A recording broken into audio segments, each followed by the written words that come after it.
So nandito po tayo ngayon sa Highview Hacienda Subdivision located at Barangay Santo Rosario, Tinabang, Mabalacat, Magalang, Pampanga. So nakikita nyo po itong mga bahay na ito. Ito po yung mga Arian Model Unit. So ganito po mati-turn over yung bahay sa inyo. Maaliwalas pa po yung sa harapan. You have the extra lot on this side. So sa loob po, meron siyang 2 bedrooms, 1 toilet and bath, at saka meron din siyang extra lot dito.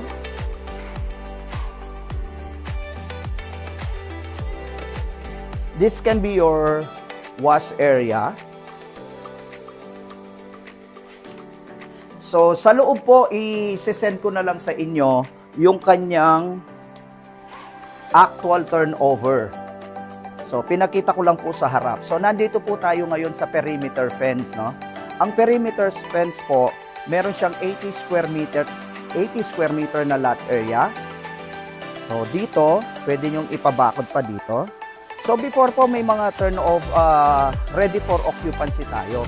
So, nabenta na po lahat. So, the phase 1, phase 2, phase 3 sold out na po. We only have the last phase, which is the phase 4. So dito po banda, so halos na-reserve na po lahat ito. At meron po tayong isang kliyente dito na pinapaganda na po niya yung bahay niya. So dito po.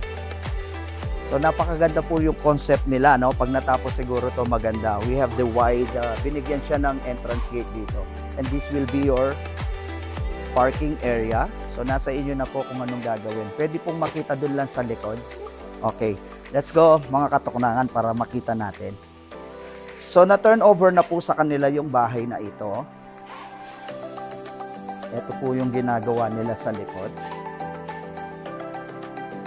So ang bahay po, the turnover of this house, fully finished na po.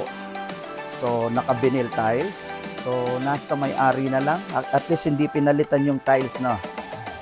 Hindi na po pinalitan. So, this is an idea kung paano natin pagagandahin yung harapan ng ating magiging bahay, which is the Arian Model Unit. And on this side, we have also the ongoing construction. Ayan. Kung nakikita nyo po mga construction, under construction na po to, ongoing tayo. So, this model unit, nabenta na rin po ito, na-reserve na rin, 50% constructed na po. So, nasa perimeter fence po tayo, which is 80 square meter. Ulitin ko lang po sa lot area. And also, 32 square meter for the floor area. So, may mga available pa po tayo hanggang doon. Ayan. So, fast selling subdivision po tayo ngayon, ha. So marami pong nag-re-reserve. So grab na po natin yung opportunity na magkaroon ng sariling bahay, lalo na single attached po ito. Sa nakikita ko po, I have seen a lot of subdivision. So wala po akong nakikitang single attached sa mababang halaga. So dito naman po tayo sa mga patapos na, which is na-reserve na rin po ito. May mga may-ari na rin po. So dito, tingnan po natin ito. This is a corner lot. So sold out na rin po ang mga corner lot natin. Kung nakikita nyo po, yung ceiling ng ating bahay, linagyan ng insulation to prevent po yung init sa loob ng ating bahay. Okay. And on this part, yan, sold out na po ang lahat ng ito. Kung tinatanong nyo po kung nasaan yung Poso Negro niya, nandito naman. So we are not using a drum. So naguhukay po tayo dito ng malaki. That can be your Poso Negro po. Okay. So kada phase po, phase 1, phase 2, phase 3, and the last one is phase 4. May mga kanya-kanya po silang clubhouse at basketball court. So pwede po natin irentahin yon sa mababang halaga lang po. I think it's 1,500 or 2,500 kung may special occasion po kayo. So ipapakita ko po ngayon itong ongoing construction. So actually mayroon na pong may-ari nito. Ang gawa po ng ating mga bahay, which is the Arian, cast in place po to, mga buhos. So puro-puro pong semento yan. Okay?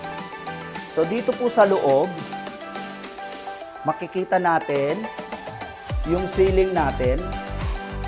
Ayan, ganyan po ang pagkakagawa niya dito sa taas. So, ibig sabihin yung init hindi gaanong pumapasok dito. And also, this is the comfort room, and at the back here, tignan natin, pakita natin yung back. Ayan.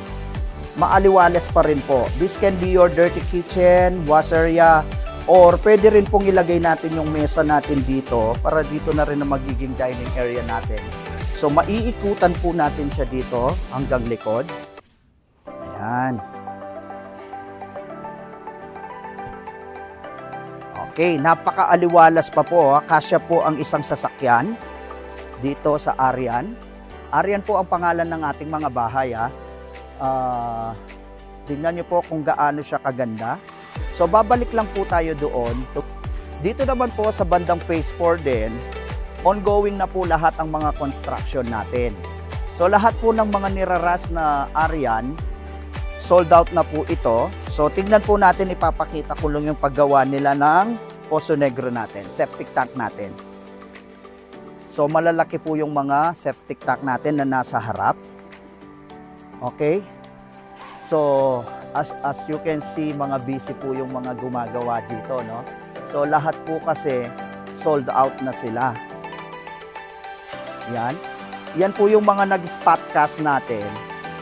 Nag-spot cast po sila, so that is why niraras po yung mga bahay nila para ma-turn over na po kaagad. Okay? Dito banda, up to here.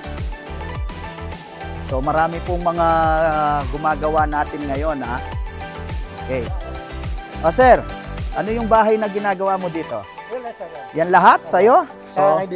So, minamadali nyo lang, no? Pag yung priority, sir, yung una nyo. O, yung priority ang mga inuuna nyo kasi nag-spot DP or nag-spot cast. Tama. O, maraming salamat, sir.